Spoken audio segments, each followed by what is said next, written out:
So we came across something quite interesting. Well, actually, Matthew did. Which has got us quite excited. About a week or so into the experiment. Well, it was 2 weeks. 2 weeks. I was doing quite a long time because I had a problem with the cells. I had to increase the pressure inside the cells quite periodically because there were leakage in. Yeah, the control cell had a leak in it that was dropping from about 2.5 bar down to 1.3 bar over about a 48-hour period. And Matthew was very concerned to reconstruct the cell. I did. Yes, actually did. Yeah. But actually, the bug became a feature in the way that every time I was putting back the pressure higher, the hydrogen pressure, I was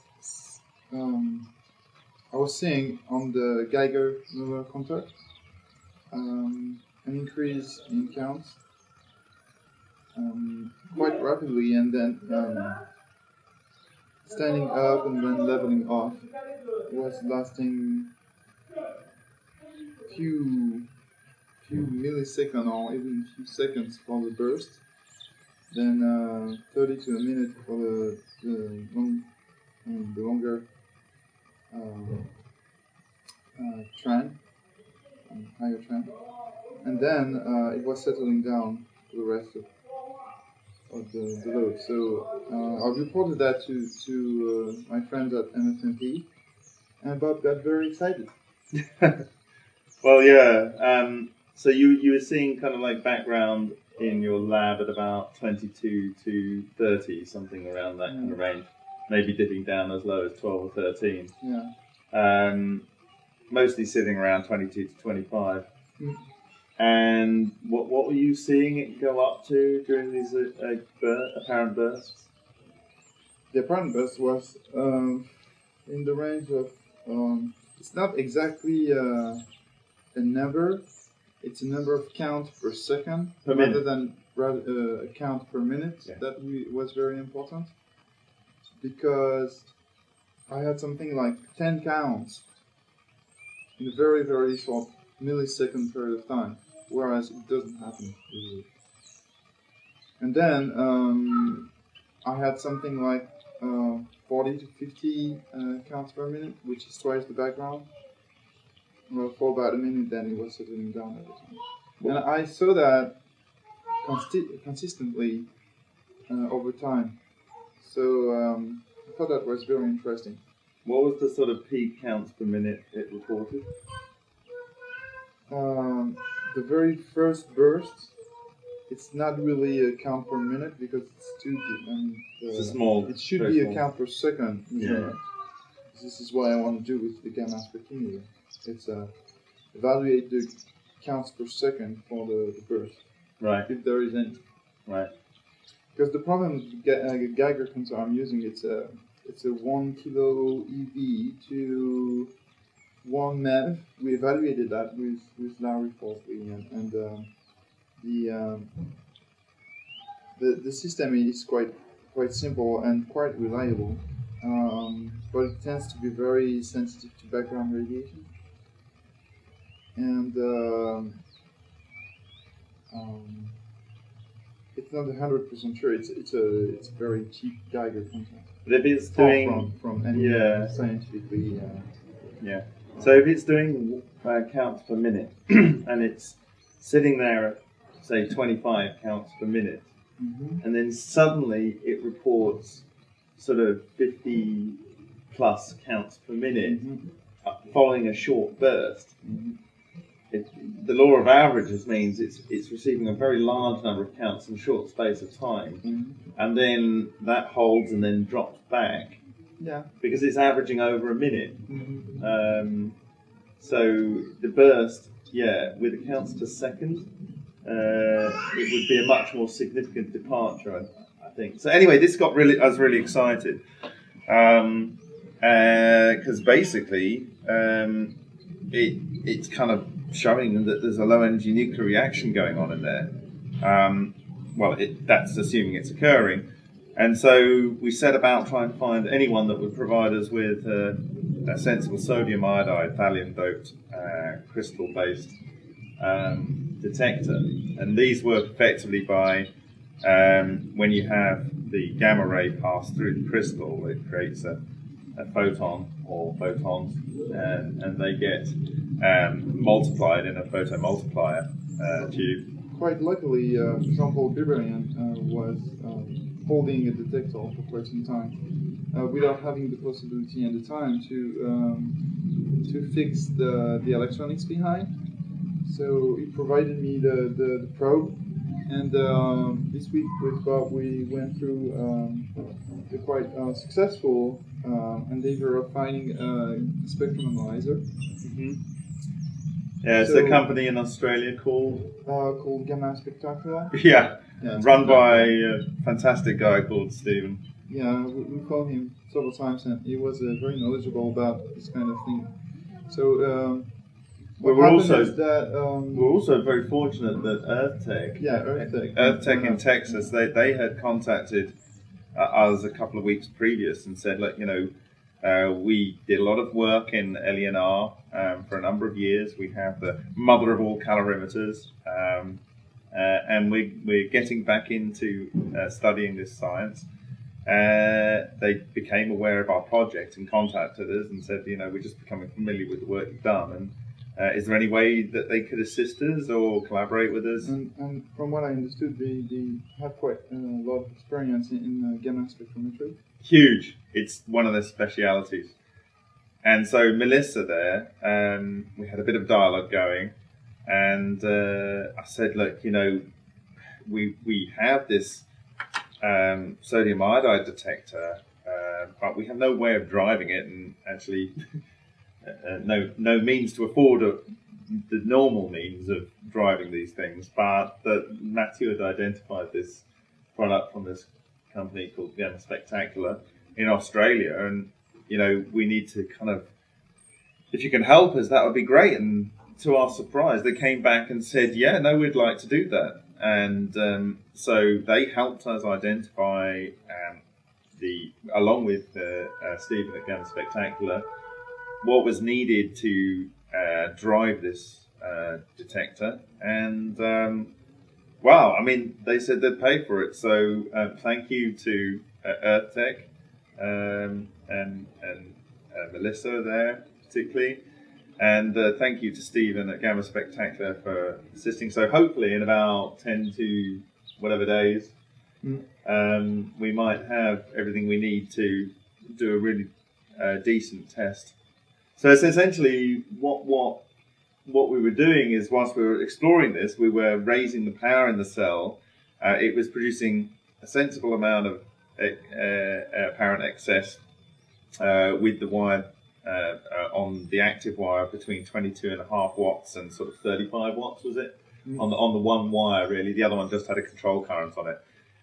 We decided to try and bring the power back down on that a little, and we saw that there was a differential of 2.5 watts between the active and the control cell, representing 5.9% excess or something, the sort of excess we'd seen in other experiments. But we wanted to try and raise the power on the cell in general, so we put increasing amounts into both wires, to the point that we were seeing about 70 watts to going in. We were still seeing a sort of a differential in favour of the active cell, but really it wasn't as significant as when we had it at lower powers. And there's a debate about whether there's some damage to the wires occurred. Yeah, there's one thing that is quite important, I think, is that as we rose the temperature inside the cell, I didn't see any gamma burst anymore. Yeah, so Matthew was getting a bit concerned and losing faith. Why would work and then stop working, but the only real parameter that has been changed is the temperature inside the cell. So the temperature got higher, but secondly, the gas tank that we were using was a lower. There was less and less pressure. So when you get these little mini cans, you start off with 10, 12 bar or 13 bar or something like that. 12 bar. And as he was having to recharge the cell, of course, the gas was being taken out of the mini can. Mm-hmm. And so every time a recharge was happening, the temperature in the cell was going up, and the gas pressure that could be provided would have been lower. And the decompression of the hydrogen gas tends to make some cool inside the cell. Yeah. And higher the decompression is, higher the cooling effect will last for a very short period of time. But that's another point that I should mention. Yeah. So then, not that even taking that on board, we thought we'd still pursue this. And then I had the opportunity to come over and work with Mathieu during this week, and we took the cell.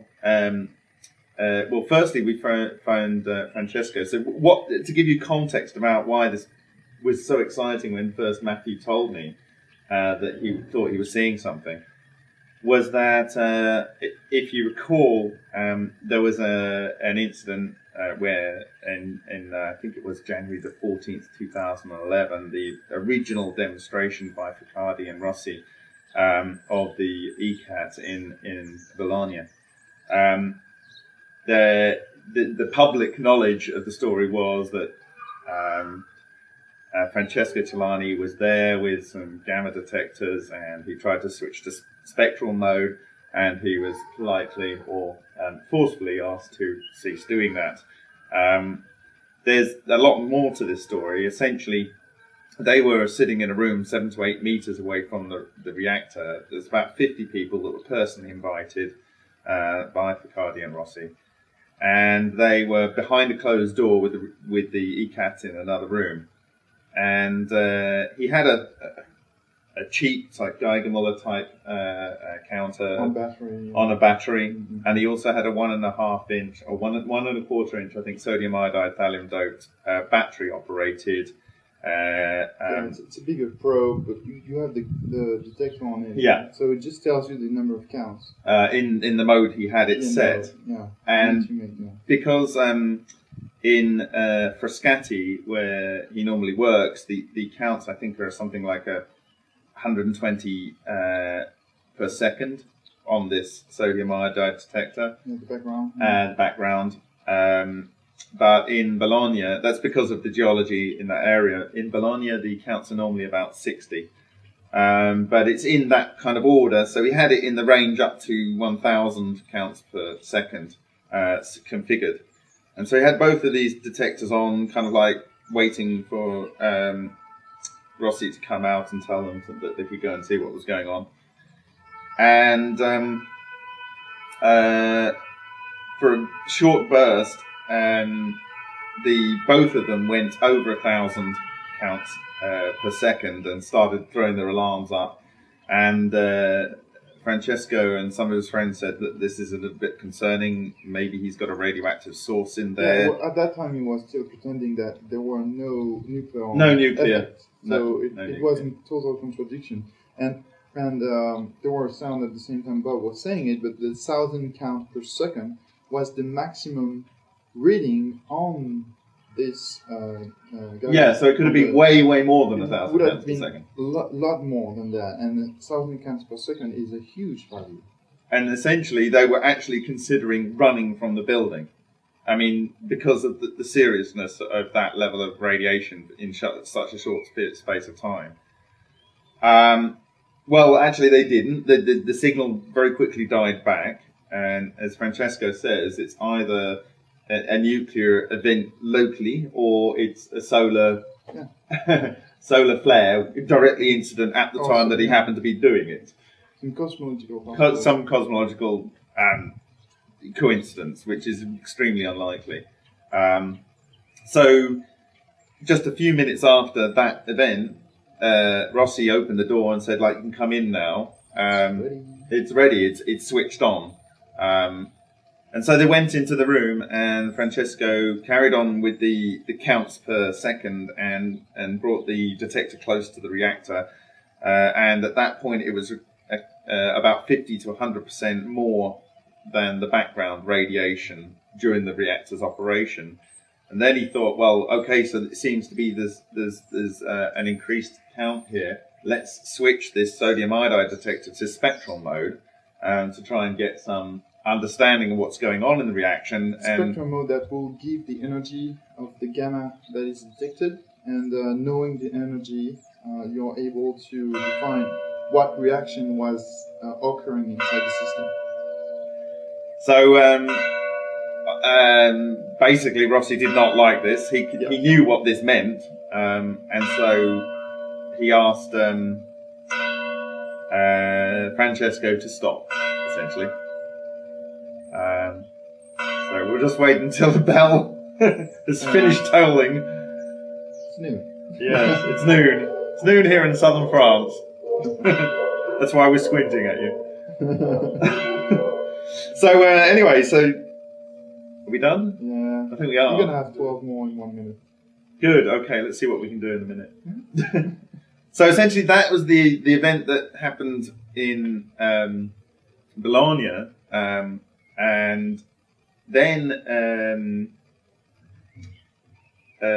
after ICCF 18, I happened to be sitting opposite Francesco and a well-respected government-funded scientist, and the government-funded scientist was asking very seriously to Francesco, yes, you say you're seeing excess heat come out of these experiments, but really people are just going to find some reason to dismiss this. What I need to see, he was saying, was either some transmutation that can be observed after the experiment, or some either particles or gamma rays during the experiment that you can maybe even correlate to the excess heat events. And Francesco said, well, we don't see anything with hydrogen, but I was trying deuterium, and when I was loading it on a loaded wire, on a previously loaded hydrogen-loaded wire that he'd attempted to. Oh, there we go. So we're going to get another 12. 2.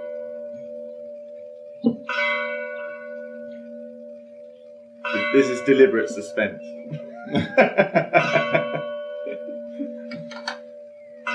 Ta-da-da. You didn't think about this one, huh? No. You see, this is what happens when you do any form of experimentation. Yeah. Unexpected events. Yeah, that's yeah. What's it called? You keeping count? No, I don't. I think it's good. It's fine. I think it's done. Yeah. Okay, so we're good for 1 hour now. Woohoo! So essentially, he didn't tell us all the information at that time because it was a brief conversation. But we'll just round out the information that was known at the time, which was previous to Mathieu discovering what he discovered. Essentially, he'd previously loaded with hydrogen. He'd tried to use active current and vacuum to remove the hydrogen, although because of the resistance R over R0 that was left, it was assumed that there was still hydrogen absorbed into the nanostructures. And so he put deuterium in, and what was understood at the time in this conversation was that there was a gamma burst, and so the government-funded scientist said, well, if you explored that, and he said, well, actually at the time we were trying to look for excess heat, and that experiment didn't actually produce any excess heat. In fact, it was pretty negative. So we didn't really pursue it. And so that was basically what we knew then, and this is the kind of the second thing that I was, correlating with what Mathieu was saying, could be pointing us in a direction. So essentially, we wanted to find out from Francesco any further details about what happened when he tried to load deuterium into his wire. And we spoke to him this week and a couple of times, and essentially what we got out of him was the preloaded wire, which was with hydrogen, which was attempted to be deloaded, not completely, was deuterium was put into the cell, and the power was raised from basically raising the temperature from room temperature up to target sort of ranges for hydrogen sort of excess heat apparent events. And as it went through sort of around about 100 degrees mean gas temperature in the cell through to 160 degrees, they started to see this 50 to 100% increase over background gamma pulses, or counts rather. And essentially it switched on around about 100, and after 160 degrees it kind of like fell away. And this is really, really interesting. A new piece of information which got us quite excited, because it kind of explains to a certain degree, maybe, I don't know, but why you weren't seeing anything when it was a much higher temperature. Yeah. Potentially. So we decided to lower the power down on the active wire and the second active wire to just monitoring current, and the active wire down until the cell was around about 150 degrees, and I think it was around about 46 degrees. Yeah, the wire temperature is difficult to know, but yeah. But the T mica. And we tried the Geiger counter, sighted it underneath the GoPro. Set up GoPro, and a couple of loadings, just to see if the background will increase, and it seemed to do. Yeah, I mean, it gave looks like it's doubling the background. Yeah, but this is a doubling when it's averaging over a minute. Yeah. So it's a very short event. So the actual per second count must be much, much higher for it to show 40 for a period when it's normally sitting around about 22 at that point. Yeah, but it's highly. I'm not very confident about this result, so I'm eagerly waiting for the gamma spectrum analyzer, and we have to find some lead. But after all that is done and the calibration is done, we can surely get to the point of having a better understanding and a better scientific, stronger scientific statement about such gamma radiation. And if it does prove repeatable and within specific energies, what does this mean? I mean, essentially it means that we have a device that is doing low energy nuclear reactions. Yeah, and you can basically turn on and turn off gamma radiation. And more than that, understanding the energy levels that are coming out from the spectra, that will tell us potentially what the underlying reactions are that are occurring. They will give us indications, and that will help drive, what the science and the material science needs to be to maybe improve what's going on. Now we have some questions. Is if you imagine the gas is coming in there, it's expanding, so it's getting colder. It's coming from a can that's at the room temperature, say 22 degrees, and it's going into a cell where the mean temperature is in 140 degrees or whatever.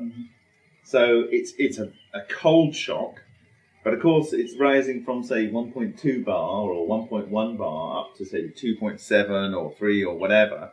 So it's a pressure shock as well. So you've got two things going on.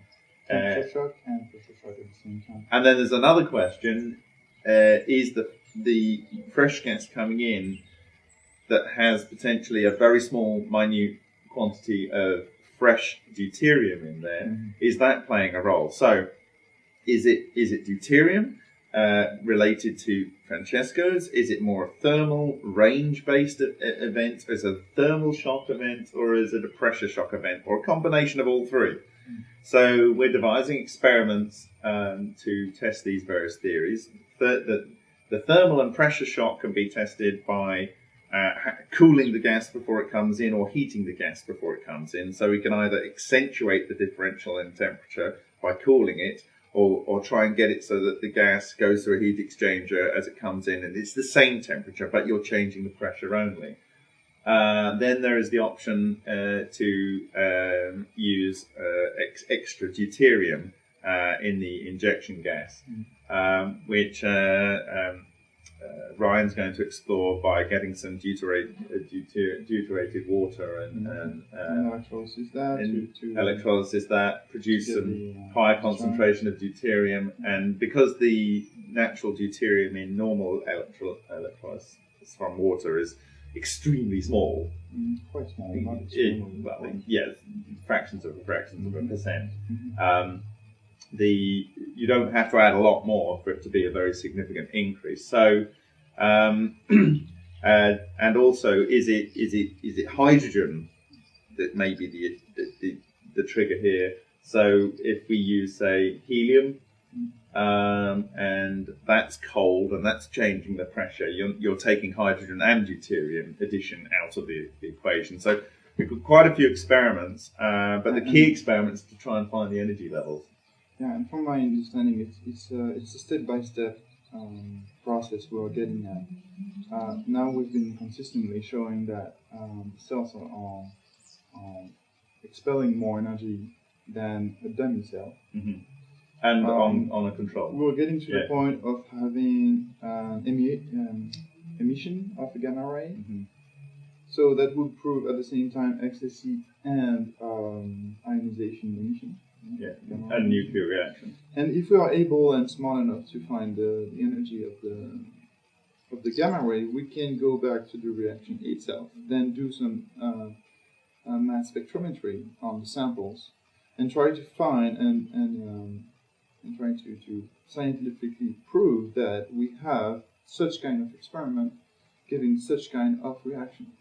And if we are able to show these three in a single experiment, then it's much more convincing for anyone to support the idea of low energy nuclear reactions. This is very important.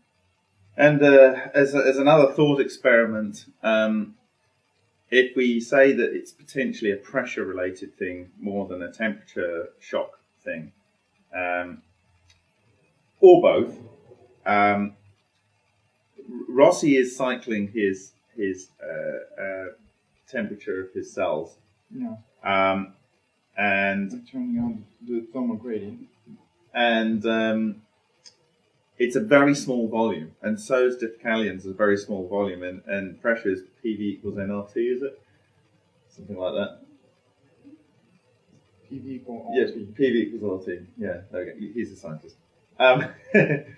So basically, if you have a very small volume and you're increasing the temperature quite high, you're changing the pressure, whereas Celani's cells are actually, relative to Rossi's cells, either the low cat or the high cat, they've got a lot of volume in there, which isn't packed out with anything other than gas, pretty much. Mm. Whereas if you take Deucalion's reactor or Rossi's low cat temperature or high cat temperature, they're packed out with shed loads of nanomaterial and other structures in there and other nanopowders potentially. So the actual volume for gas is very small. And so changing the temperature by either resistive heating or by the electric discharge in Deucalion's reactor, you are massively changing the pressure in there. And also potentially if you've got something like a getter able to absorb and release large quantities of hydrogen at temperature points, locally, you can increase it. It's locally. There's also a lot of pressure variation that comes at the top of my mind when you are doing a Mizuno experiment. Well, yes. The plasma is expanding and retracting very quickly, so it tends to make also a lot of pressure variations. Yeah. And on the surface of electrolysis, you have these bubbles. They go build and then collapse. And they build and they build and then they go up, or they depends if you're using sound, it's collapsing. But you have a lot of variation also in terms of density, current density on the surface. Mm-hmm. So it tends also to to make some big variation. The most important phenomenon that Leon is related to is the variation of flux and the optimal conditions are a moving target when the flux is also necessary. So it makes the equation extremely complicated to solve. If you're looking at, say, the hot cat, how would Rossi get a device that could extract a lot of heat but still maintain a very small reaction volume, the actual place where the reaction is occurring? And essentially, by having two concentric tubes with the active component in between those tubes, that's almost the minimum volume you could have for the reacting components, for the maximum surface area for extracting heat. And really, that's what you want with nuclear, because you've got lots amount of heat for not a lot of material. And the kind of solid reactor core, if you tried to scale that up, you wouldn't be able to get away the heat from a larger body of nanomaterial. It would just end up getting very hot in some point because you couldn't get the heat away, and it would just melt and fail. So if it is this pressure-related thing, and you need to keep the available gas volume very small, so that you can easily, by either resistively heated changing, or in the case of Decallion, by having the arc and producing a very high pressure wave, and so on. So maybe with the experiments we're going to explore in the next couple of months, we're going to really get down to the nub of, if this is happening and we're seeing gamma and it's pressure related, then it's basically explaining it, really. So a good solid understanding of what's going on. Job done.